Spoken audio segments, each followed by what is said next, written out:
मुंबई में ट्रक पर गिरा ओवरब्रिज, हादसे में 2 लोग घायल। बीती रात मुंबई के मानखुर्द इलाके में बन रहा 1 फुट ओवरब्रिज नीचे आ गिरा।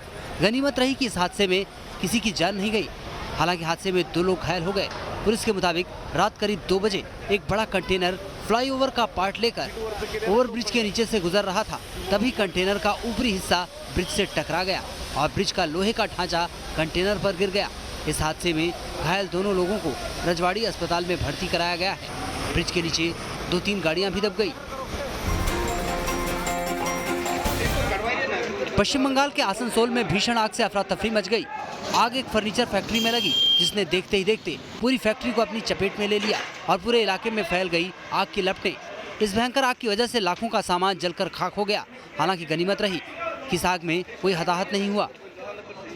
आग इतनी भीषण थी कि जब तक दमकल कर्मियों ने मोर्चा संभाला तब तक लकड़ी का काफी सामान जलकर स्वाहा हो गया और पूरे इलाके में दहशत मच गई। दिल्ली के पास लपटों का तांडव देखने को मिला है। गाजियाबाद के मुरादनगर में भीषण आग से हड़कंप मच गया। यहाँ की प्लास्टिक फैक्ट्री के गोदाम में अचानक भीषण आग लग गई और उससे तेज लपटें उठने लगी। आग इतनी भीषण थी कि लपटों को कई किलोमीटर दूर से देखा जा सकता था। बताया जा रहा है कि शॉर्ट सर्किट की वजह से यह आग लगी और इसमें लाखों का सामान जलकर खाक हो गया। बाद में मौके पर पहुंची दमकल विभाग की गाड़ियों ने कड़ी मशक्कत के बाद आग पर काबू पाया, लेकिन भीषण आग से काफी देर तक इलाके में अफरा तफरी का माहौल बना रहा। निर्भया के गुनहगार फांसी से बचने के लिए कोई कानूनी दाव पेच छोड़ नहीं रहे। बुधवार को दोषी मुकेश की याचिका खारिज होने के साथ ही फांसी से बचने के लिए उसके सभी कानूनी रास्ते बंद हो गए। साल 2012 में हुए निर्भया गैंगरेप मामले में दोषी मुकेश ने दया याचिका खारिज होने के खिलाफ सुप्रीम कोर्ट से गुहार लगाई थी, लेकिन बचे हुए 3 दोषियों में एक विनय शर्मा ने अब राष्ट्रपति के सामने दया याचिका लगाकर नया कानूनी दांव चला है। इसके अलावा इस मामले के एक और दोषी अक्षय ठाकुर ने सुप्रीम कोर्ट में क्यूरेटिव पिटीशन दाखिल की है। अक्षय की याचिका पर सुप्रीम कोर्ट आज सुनवाई करेगा। मुझे उम्मीद है कि जो भी इनकी रिव्यू या जो भी अपील है खारिज होगी और 1 फरवरी को फांसी होगी। वक्त नजदीक आते देख चारों दोषी तमाम कानूनी दाव पेच आजमा रहे हैं। उनका एकमात्र मकसद फांसी को किसी तरह आगे बढ़ाना है। कानूनी जानकारों के मुताबिक निर्भया के गुनहगारों को अब 1 फरवरी को फांसी देना नामुमकिन है, क्योंकि किसी भी दोषी को फांसी देने से 14 दिन पहले बताना जरूरी होता है। मुमकिन है कि ट्रायल कोर्ट को अब तीसरी बार डेथ वारंट जारी करना पड़े। चुनाव प्रचार में बिगड़े बोल पर चुनाव आयोग की बड़ी कार्रवाई। अनुराग ठाकुर और प्रवेश वर्मा को स्टार प्रचारकों की लिस्ट से बाहर करने का दिया निर्देश। कुछ दिन पहले ही केंद्रीय मंत्री अनुराग ठाकुर ने दिल्ली के रिठाला विधानसभा क्षेत्र में एक चुनावी सभा को संबोधित किया था। सभा में उन्होंने देश के गद्दारों की बात करते हुए आपत्तिजनक नारा लगवाया था, देश के गद्दारों को। इसी तरह जनकपुरी में एक चुनावी सभा को संबोधित करते हुए सांसद प्रवेश वर्मा ने शाहीन बाग में जारी प्रदर्शन और सरकारी जमीनों पर बनी मस्जिदों को लेकर तीखा बयान दे दिया। अगर 11 तारीख को भारतीय जनता पार्टी की सरकार बन गई, 1 घंटे के अंदर अंदर शाहीन बाग में अगर आपको एक भी आदमी दिख गया तो मैं भी नहीं और आप भी नहीं। इन दोनों नेताओं के बयान की चुनाव आयोग में शिकायत की गई और भाषण का वीडियो क्लिप सौंपा गया, जिसके बाद आयोग ने सख्त कार्रवाई करते हुए बीजेपी को इन दोनों नेताओं को अपने स्टार प्रचारकों की लिस्ट से बाहर करने का आदेश जारी कर दिया। मुरादाबाद में सीएए के खिलाफ धरना दे रहे लोगों पर पुलिस ने सख्त कार्रवाई की है। 620 लोगों पर केस दर्ज किया गया है। कांग्रेस के पूर्व महानगर अध्यक्ष असद मोलाई और मौजूदा महानगर अध्यक्ष रिजवान कुरैशी समेत 620 लोगों पर कई धाराओं के तहत केस दर्ज किया गया है। दरअसल पूरे जिले में धारा 144 लागू है। पुलिस का कहना है कि इसके बावजूद लोग कई दिनों से गल शहीद थाना इलाके के ईदगाह पर प्रदर्शन कर रहे थे। प्रदर्शनकारियों को धरना खत्म करने को लगातार कहा जा रहा था, लेकिन प्रशासन की बात न मानने पर पुलिस ने सख्त रुख अख्तियार किया है। शर्जील इमाम के लिए आने वाले दिन काफी कठिन साबित होने वाले हैं। पुलिस अब आने वाले 5 ही दिनों में उससे उसकी साजिश के बारे में एक जानकारी निकालने वाली है। नॉर्थ ईस्ट को देश से अलग करने के उसके दावों को खंगालने वाली है। कुछ दिन पहले ही शर्जील ने नागरिकता संशोधन कानून के खिलाफ चल रहे एक प्रदर्शन में पूर्वोत्तर भारत को देश से अलग करने की बात कही थी। असम को काटना हमारी जिम्मेदारी, असम और इंडिया कट के अलग हो जाए। अभी ये हमारी बात सुने। इस देश विरोधी भाषण का वीडियो वायरल होने के बाद से ही शर्जील इमाम फरार था। 3 दिन की लुका छिपी और कई ठिकानों पर छापेमारी के बाद पुलिस ने मंगलवार को उसे जहानाबाद से गिरफ्तार किया था। फिर ट्रांजिट रिमांड पर उसे बुधवार को दिल्ली लाया गया। बुधवार को दिल्ली के साकेत कोर्ट में शर्जील को पेश किया गया और अदालत से पुलिस रिमांड का आदेश जारी होते ही क्राइम ब्रांच की टीम उसे वहां से लेकर निकल गई। अगले 5 दिन तक क्राइम ब्रांच की टीम उसके सभी संपर्कों को खंगालेगी और उससे जुड़ी जानकारियों का पता लगाने की कोशिश करेगी।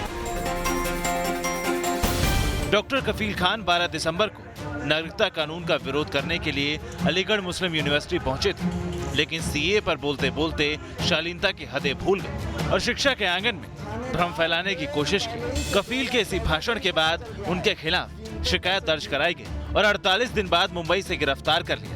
यूपी एटीएस ने डॉक्टर कफील को मुंबई से उस वक्त पकड़ा जब वो अलीगढ़ की तरह ही मुंबई में भी भीड़ को भड़काने के लिए पहुंचे थे। डॉक्टर कफील ने देश के गृह मंत्री अमित शाह पर आपत्तिजनक बयान दिया था। डॉक्टर कफील ने सीए को लेकर छात्रों के बीच भ्रम फैलाने की कोशिश की। डॉक्टर कफील ने नागरिकता कानून में बेवजह आरएसएस को जोड़ा।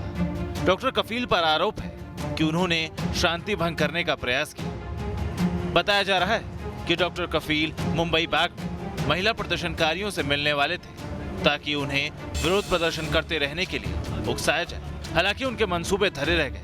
उससे पहले ही गिरफ्तार कर लिया गया। आपको बता दें, डॉक्टर कफील तब चर्चाओं में आए थे जब गोरखपुर के पीआरडी कॉलेज में बच्चों की मौत हुई थी। साल 2017 में हुए हादसे के वक्त डॉक्टर कफील नोडल अधिकारी थे। जांच के बाद उन्हें बर्खास्त कर दिया गया था और 7 महीने तक जेल की हवा खानी पड़ी थी। गृह मंत्री अमित शाह ने राष्ट्रवाद और हिंदुत्व के मुद्दे पर दिल्ली की जनता को अपने पाले में खींचने का प्लान बनाया। गृह मंत्री और बीजेपी के सभी नेता सीए के मुद्दे पर केजरीवाल सरकार के रुख पर निशाना साध रहे हैं। इस रणनीति के केंद्र में शाहीन बाग के साथ साथ आर्टिकल 370 भी है। मोदी जी ने सर्जिकल स्ट्राइक किया। ये अरविंद केजरीवाल और राहुल बाबा सबूत मांगते, सबूत लाइए, सबूत लाइए, सबूत। अरे अक्कल के बुढ़ो, सबूत देखना है तो पाकिस्तान का टीवी देखो। वो छातियां पीट पीट कर रो रहे हैं, इससे बड़ा सबूत क्या होगा। अरविंद केजरीवाल जहां अपने चुनावी अभियान में विकास कार्य गिना रहे हैं, वहीं बीजेपी उनसे सवाल पूछ रही है। सवाल ये कि सिवाय झूठ बोलने या अंधाधुंध प्रचार करने के अलावा 5 साल दिल्ली के लिए क्या किया। एनआरसी, राम मंदिर, आर्टिकल 370 और शर्जील इमाम के बहाने विरोधियों पर सीधा हमला बोला। जिस बात का अंदेशा था वही हुआ। नीतीश कुमार पर गंभीर आरोप लगाने और पार्टी लाइन से हटकर बयानबाजी करने के आरोप में प्रशांत किशोर और पवन वर्मा को जेडीयू से बाहर जाने का रास्ता दिखा दिया गया। पिछले कई दिनों से श्री प्रशांत किशोर और श्री पवन वर्मा जी के वक्तव्य आपत्तिजनक थे, अनुशासन की कार्रवाई का हिस्सा थे। लिहाजा पार्टी ने उनको बाहर जाने के लिए रास्ता दिखा दिया। प्रशांत किशोर और पवन वर्मा पर पिछले कुछ समय से लगातार पार्टी लाइन के खिलाफ बयानबाजी करने का आरोप था। पवन वर्मा ने दिल्ली में बीजेपी के साथ गठबंधन करने के खिलाफ खुला पत्र लिखकर कई आरोप लगाए थे। वहीं सीएए के मुद्दे पर प्रशांत किशोर पार्टी के रुख का विरोध कर रहे थे। पार्टी ने प्रशांत किशोर और पवन वर्मा को कोरोना वायरस की संज्ञा देते हुए कहा कि इन दोनों नेताओं के निष्कासन से पार्टी अब सुरक्षित हो गई है। हम लोग मुक्ति पा चुके हैं, जहाँ जाना है जाएं। कोरोना वायरस है, जहाँ कोरोना वायरस रहना चाहते हैं रहें। पार्टी से बाहर का रास्ता दिखाए जाने के बाद पवन वर्मा ने कहा कि नीतीश कुमार की वजह से जेडीयू अपनी पहचान खो चुकी है। नीतीश जी और उनके राष्ट्रीय अध्यक्षता के चलते जदयू ही बीजेपी का एक हिस्सा बन चुकी है। राजस्थान के बांसवाड़ा में भीड़ ने प्रेमी जोड़े की जमकर पिटाई की। बताया जा रहा है कि लड़की शादीशुदा है, जिसके संबंध युवक से थे और दोनों भाग गए थे। लड़की के घर वाले दोनों को खोजकर वापस लाए और फिर युवक को पेड़ से बांधकर बुरी तरह से पीटा। युवक की पिटाई की सूचना उसके परिवार वालों को लगी तो पुलिस को सूचना दी गई। पुलिस ने मौके पर पहुंचकर युवक को भीड़ से छुड़ाया। बताया जा रहा है कि पुलिस ने अब तक लड़की के परिवार पर कोई कार्रवाई नहीं की है। राजस्थान के उदयपुर में सीएए को लेकर जमकर लाठियां चली। एनआरसी और सीए के विरोध में उदयपुर में बंद बुलाया गया था। बंद के दौरान प्रदर्शनकारी जब जबरन दुकान बंद कराने लगे तो इसे लेकर पहले प्रदर्शनकारी और व्यापारी भिड़ गए। बाद में जब प्रदर्शनकारी बेकाबू होने लगे तो पुलिस ने मोर्चा संभाल लिया। प्रदर्शनकारियों ने पुलिस पर भी पत्थरबाजी शुरू कर दी, जिसमें 2 पुलिस वाले जख्मी हो गए। इसके बाद पुलिस ने प्रदर्शनकारियों पर जमकर लाठियां भाजी। हंगामा कर रहे प्रदर्शनकारियों को पुलिस ने दौड़ा कर पीटा। बहुजन क्रांति मोर्चा और दूसरे संगठनों ने राजस्थान में भारत बंद बुलाया था, लेकिन उदयपुर समेत ज्यादातर शहरों में बंद का ज्यादा असर नहीं दिखा। पंजाब के लुधियाना में एक ज्वेलरी शॉप में लूट की वारदात सामने आई है। लुटेरों ने सेंध मारकर गहनों की दुकान को लूटा। लूट में कितने रुपए के गहने और सोने चांदी की लूट हुई है, अभी इसका खुलासा नहीं हुआ है। पुलिस आसपास के सीसीटीवी फुटेज खंगाल रही है, जिससे लूट और लुटेरों का कोई सुराग हाथ लग सके। यूपी के मेरठ से भी चोरी की लाइव तस्वीरें सामने आई हैं। सीसीटीवी तस्वीरों में साफ दिख रहा है कि कैसे एक महिला ने पल भर में कारोबारी का मोबाइल गायब कर दिया। बताया जा रहा है कि आरोपी महिला भीख मांगने का काम करती है। वहीं आगरा के आवलखेड़ा में एक बैंक में दिन दहाड़े लाखों की लूट का मामला सामने आया है। दोपहर 6 बदमाश बैंक में घुसे और तमंचा दिखाकर बैंक से करीब 3.5 लाख रुपए लूट लिए। वहीं बैंक मैनेजर के विरोध करने पर आरोपियों ने उनके साथ मारपीट की। पुलिस ने केस दर्ज कर मामले की जांच शुरू कर दी है। छत्तीसगढ़ के रायपुर में होटल में 2 युवकों की मारपीट का सीसीटीवी फुटेज सामने आया है। बताया जा रहा है कि किसी बात को लेकर ये दोनों युवक आपस में लड़ गए। होटल में मौजूद कर्मचारियों ने बीच बचाव कर मामले को शांत कराया। मारपीट का ये वीडियो अब काफी वायरल हो रहा है। वहीं यूपी के फिरोजाबाद में चोरी के आरोप में भीड़ ने एक युवक को बेरहमी से पीटा। युवक पर एक व्यापारी की जेब काटने का आरोप लगा था। व्यापारी के शोर मचाने के बाद कई लोगों ने युवक को बेल्ट से पीटा। वहीं मौके पर पहुंची पुलिस ने आरोपी युवक को भीड़ से छुड़ाया और उसे अस्पताल पहुंचाया। ये तस्वीरें तमिलनाडु के मदुरई की हैं। तस्वीरों में साफ देखा जा सकता है रात का समय, किराने की दुकान है। दुकान के सामने एक शख्स गोद में बच्चे को लेकर टहल रहा है। कुछ ही पलों में एक स्कूटर सवार वहां से गुजरता है। यानी पहली नजर में सब कुछ नॉर्मल है, लेकिन जरा रुकिए, ये देखिए। कुछ ही देर बाद 3 युवक भागते हुए आते हैं और दुकान में घुस जाते हैं। चंद सेकंड के बाद एक और शख्स हाथ में केरोसिन की बोतल लेते हुए आता है और उसे तेजी के साथ किराना स्टोर की इस दुकान में फेंक देता है। ये देखिए किस तरह से 3 लोगों ने हाथों में डंडे लिए हुए हैं और एक शख्स एक के बाद एक केरोसिन को बम की तरह इस्तेमाल कर दुकान में फेंक रहा है। इसके बाद ये सभी इत्मीनान के साथ वारदात कर चले जाते हैं। इस घटना में किसी के हताहत होने की कोई खबर नहीं। फिलहाल पुलिस सीसीटीवी में कैद हो चुके इन फुटेज के आधार पर आरोपियों की तलाश कर रही है। अमेरिकी प्रेसिडेंट डोनाल्ड ट्रंप के पीस प्लान का फिलिस्तीन में कड़ा विरोध हो रहा है।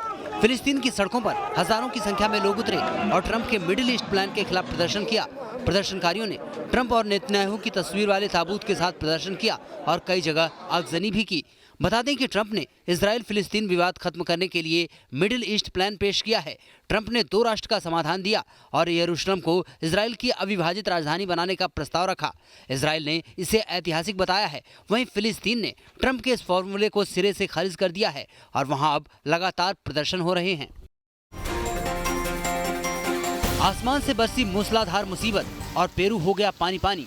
पेरू के कई इलाके बाढ़ से बेहाल हैं।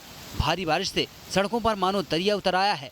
सड़क में पानी भर गया तो कार और बड़ी बड़ी गाड़ियां फंस गई और पेरू में थम गई जिंदगी की रफ्तार। बाढ़ ने निचले इलाकों में भारी तबाही मचाई है। सैकड़ों घरों में पानी समा गया है। साथ ही बाढ़ की वजह से साफ पानी और बिजली की समस्या भी खड़ी हो गई है। भारी बारिश के बाद नॉर्दर्न पेरू और अमेजन का इलाका भीषण बाढ़ का सामना कर रहा है।